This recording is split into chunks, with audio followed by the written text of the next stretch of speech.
Hello to all you guys out there in YouTube land. I'm trying to film a few things together because I think it always helps me get in a flow and a narrative. So I try and do things all together. So this one, I wanted to talk about my favorite pair of running shoes. Now, this might be seen as a bit of a review. These are a bit stinky, but this is not a review. This is not a review at all. This is more me talking about shoes and shoes in general. So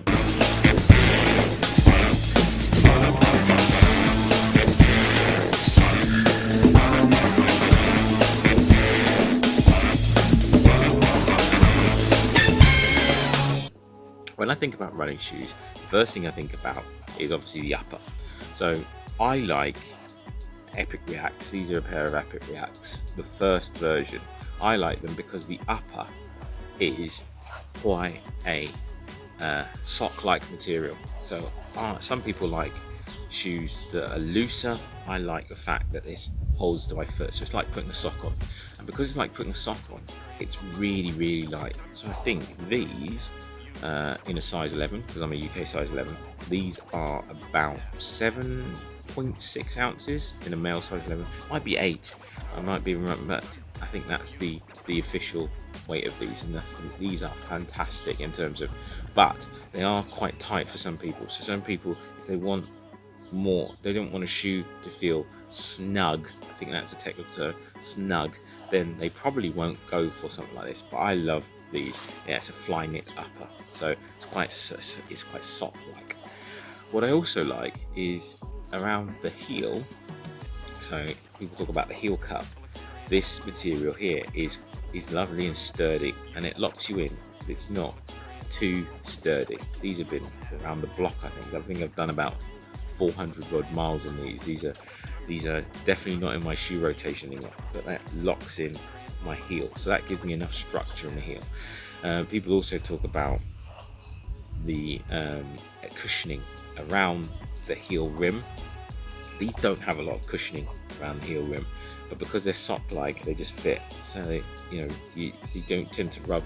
But I don't know if you can see in there. There's a little bit of padding, just a little bit, just to make sure that you've got some protection in there. The tongue, as these are one piece of fabric, they don't have a massive tongue, but sometimes you can have ones that have flexible tongue and they get everywhere and it's annoying.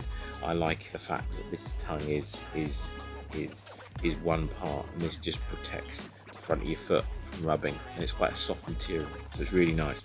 So that's when you first look at your upper. So when you think about your upper, think about how much snugness you want in your shoe, how much you want it to fit. So in a size 11, I think these are true to size. Some people go up a size if they want more, if they don't like that snug fit.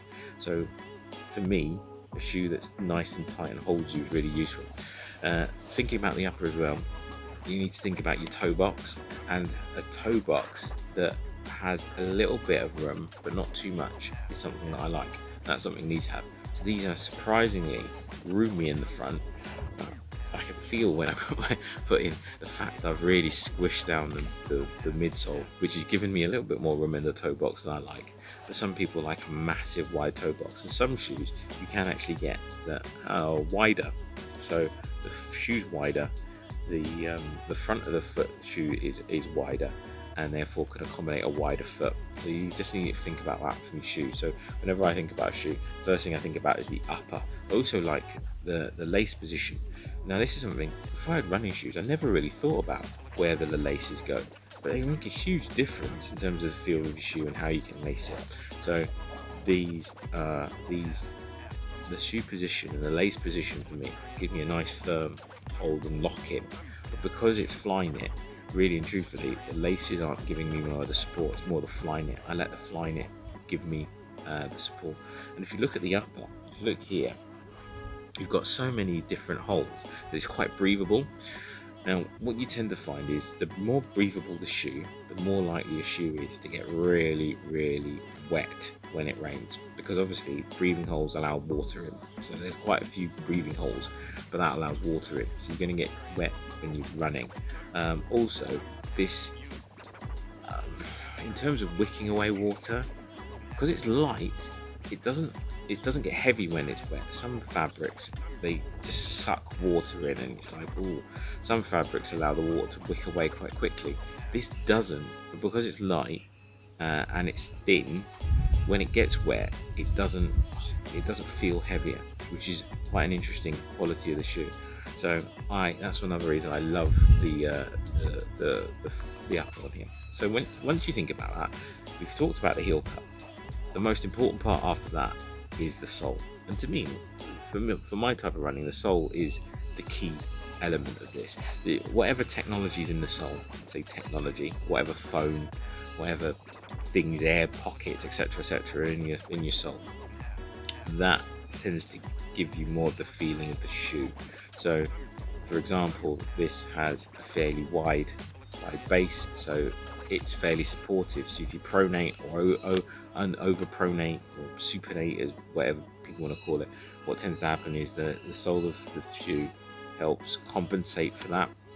So it gives you a bit more stability. So having that wide base gives you a bit more stability. The fact it narrows out here tends to be for people with wider feet that might not necessarily give them the cushioning they need, or the support, side to side motion support that they need.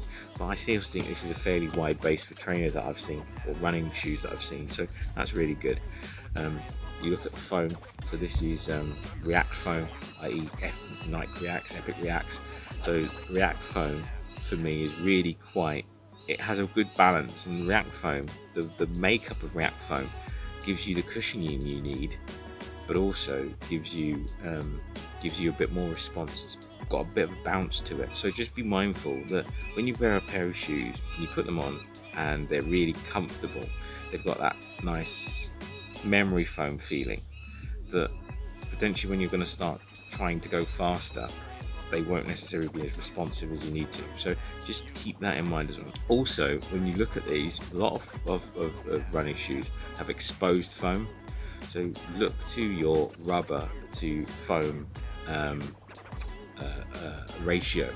So what happens is, rubber obviously tends to be harder, but it's heavier.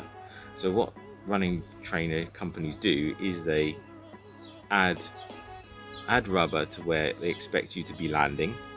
So you can see that on the heel and on the forefoot, and take rubber away on the places where they don't expect you to land that much, which is one of the reasons why actually Epic Reacts are quite weird, because you'd expect the rubber to come down to about here, where your midfoot, the ball of your feet are, where you tend to land as distance runners. But actually it stops a little bit early, which I think is quite weird. But React foam is quite hard wearing. I mean, for me, 400 odd miles in these, and you've still got some tread. You've still got some parts where it's worn away. You can see there, it's worn right away. But you've still got some tread. But that's what I look at when I think about the sole of the shoe. So what's it doing? What's it designed for? And is it good at that purpose? So Epic Reacts are designed, in my head, for those easy runs. It's a light training shoe. It's a real big hybrid. What you tend to find is max cushion shoes tend not to be light because they've got more foam. Whereas this is really light, and React foam I think is one of the best things that are out there at the moment. Really get on with it.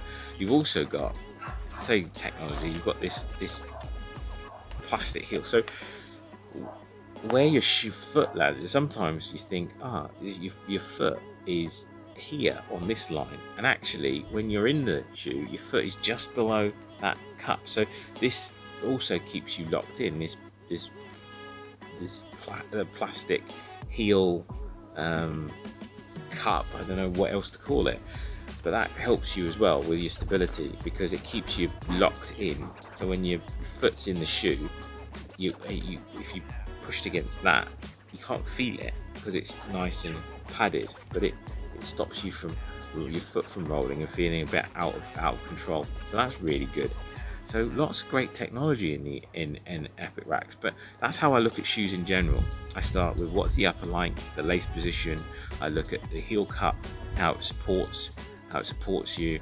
I look at then the sole, the midsole, forefoot, the heel, where the support is and where the rubber is.